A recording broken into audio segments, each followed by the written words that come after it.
ஆளுநரை எதிர்த்து ஆபாசமான போஸ்ட் ஒட்டுறான். தமிழ்நாடு முழுவதும் திமுக காரன் பேர் போட்டே ஒட்டுறான். காவல்துறை என்ன கையை கட்டிக்கொண்டு வாயை பொத்தி கொண்டு வேடிக்கை பார்த்து கொண்டிருந்தால் இது என்ன இங்க நியாயம் இருக்கா, நீதி இருக்கா? இங்க உண்மையாலுமே ஒரு போலீஸ் போர்ஸ் இருக்கா? சட்டம் எதற்கு இருக்கு? அதனால ஆளுநரை எதிர்த்து ஆபாசமா போட்டு சொன்னாங்க. நாளைக்கு ஆளுநர் ஒரு கான்ஸ்டிடியூஷனல் அத்தாரிட்டி. பிஜேபி முதலமைச்சரை எதிர்த்து ஆபாசமா போஸ்ட் ஒட்டினா அப்ப அவங்களுக்கு ஒரு நியாயம், எங்களுக்கு ஒரு நியாயமா? எங்களுக்கு தான் முதலமைச்சர் பிடிக்கல, எங்களுக்கு தான் முதலமைச்சர் மேல அந்த போஸ்ட் ஒட்டலான்னு இருக்கு. ஆனா ஒட்டாம இருக்கும். ஏன்? அந்த பதவிக்கு ஒரு மரியாதை இருக்குங்கிற ஒரே காரணத்திற்காக. அப்ப ஆளுநரை எதிர்த்து திமுக கார தைரியமா ஒட்டுறா, அது தப்பு இல்லையா? அப்ப அப்புறம் நீங்க தயவு செஞ்சு இல்ல ஒட்டலாம், எல்லாருக்கும் கருத்து வச்சு இருக்குன்னா பிஜேபி காரங்களுக்கு அனுமதி கொடுங்க, நானே எங்கால போய் ஒட்ட சொல்றேன் முதலமைச்சர் எதிர்த்து. அதனால இதை வன்மையா கண்டிக்கிறோம். எல்லோருக்கும் என்ன ஒரு நியாயம் இருந்தா, சட்டம் இருந்தா அது நடுநிலைமையாக இருக்கணும், எல்லாருக்கும் இருக்கணும். அதனால இன்னைக்கு திமுகவினுடைய போராட்டம் தேவையில்லாத உப்புச்சப்பு இல்லாத ஒரு போராட்டம். உதாரணத்துக்கு மதுரை, அங்க இருக்கக்கூடிய விவசாய பெருமக்கள் எல்லாம் அங்க இருக்கக்கூடிய ஹெட் போஸ்ட் ஆபீஸை நோக்கி போறாங்க. மத்திய அரசு அவர்களுடைய தரப்பை தெளிவா சொல்லிட்டாங்க, இங்கே டங்ஸ்டன் சுரங்கம் நாங்கள் அமைக்க போறதில்லை, மாநில அரசுக்கு வலியுறுத்தி இருக்கிறாங்க, நீங்க எந்த விதமான நடவடிக்கை எடுக்காதீங்க. என் முதலமைச்சருக்கு மதுரை போய் அங்க இருக்கக்கூடிய விவசாய பெருமக்கள் எல்லாம் ஒன்னா உட்கார வச்சு இங்க டங்ஸ்டன் சுரங்கம் வராதுன்னு சொல்றதுக்கு என்ன பிரச்சனை அவருக்கு?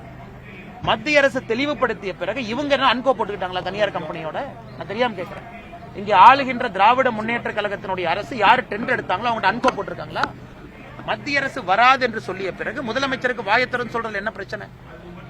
மதுரைக்கு போய் அங்க இருக்கக்கூடிய விவசாய பெருமக்கள்கிட்ட வராது, இது வருவதற்கு நான் விடமாட்டேன், முதலமைச்சர் வராது ஒரு ஃபுல் ஸ்டாப் வைக்கிறதுக்கு என்ன பிரச்சனைங்கன்னா இதற்கு முதலமைச்சர் போயிருக்கணும். அதை விட்டு விட்டு உப்புச்சப்பு இல்லாத ஒரு காரணத்திற்கு ஆளுநரை எதிர்த்து நான் போராட்டம் பண்றேன், நீங்க கனிமொழி அவர்களோ முக்கியமான தலைவர்களோ இங்க பண்றாங்களா? அவங்கள மதுரைக்கு போய் மதுரையில விவசாய பெருமக்கள்கிட்ட சொல்லுவோம், டிராக்டர்ல வண்டியிலேயே அவங்க கால் கடுக்கு நடந்து வர்றாங்க. அதனால் பாரதிய ஜனதா கட்சி சார்பாக மதுரையில் இருக்கக்கூடிய போராட்டம் செய்யக்கூடிய விவசாய பெருமக்களுக்கு நான் சொல்வது, வராதுங்க ஐயா, வராதுங்கம்மா, அங்க வராது, வர்றதுக்கு நாங்க விடவும் மாட்டோம், அப்படி எடுத்துக்க. இதை அமைச்சர் கிஷன் ரெட்டி அவர்கள் மிக தெளிவா சொல்லி இருக்கிறாங்க. வருவதற்கு வாய்ப்பு இல்லை. சரியா, உங்களுக்கு என்ன சமாதானம்? நீங்க சமாதானம் அடையலையா? ஒருவேளை வந்துச்சுன்னா சரி, வந்துச்சுன்னா நானே வந்து உங்கள்கிட்ட போராட்டத்தில் உட்கார்றேன், இதை விட என்ன சொல்றது? வராதுன்னு சொல்லிட்டோம், வர போறதில்லைன்னு சொல்லிட்டோம், எந்த காரணத்திற்கும் வர விடமாட்டோம்னு சொல்லிட்டோம்.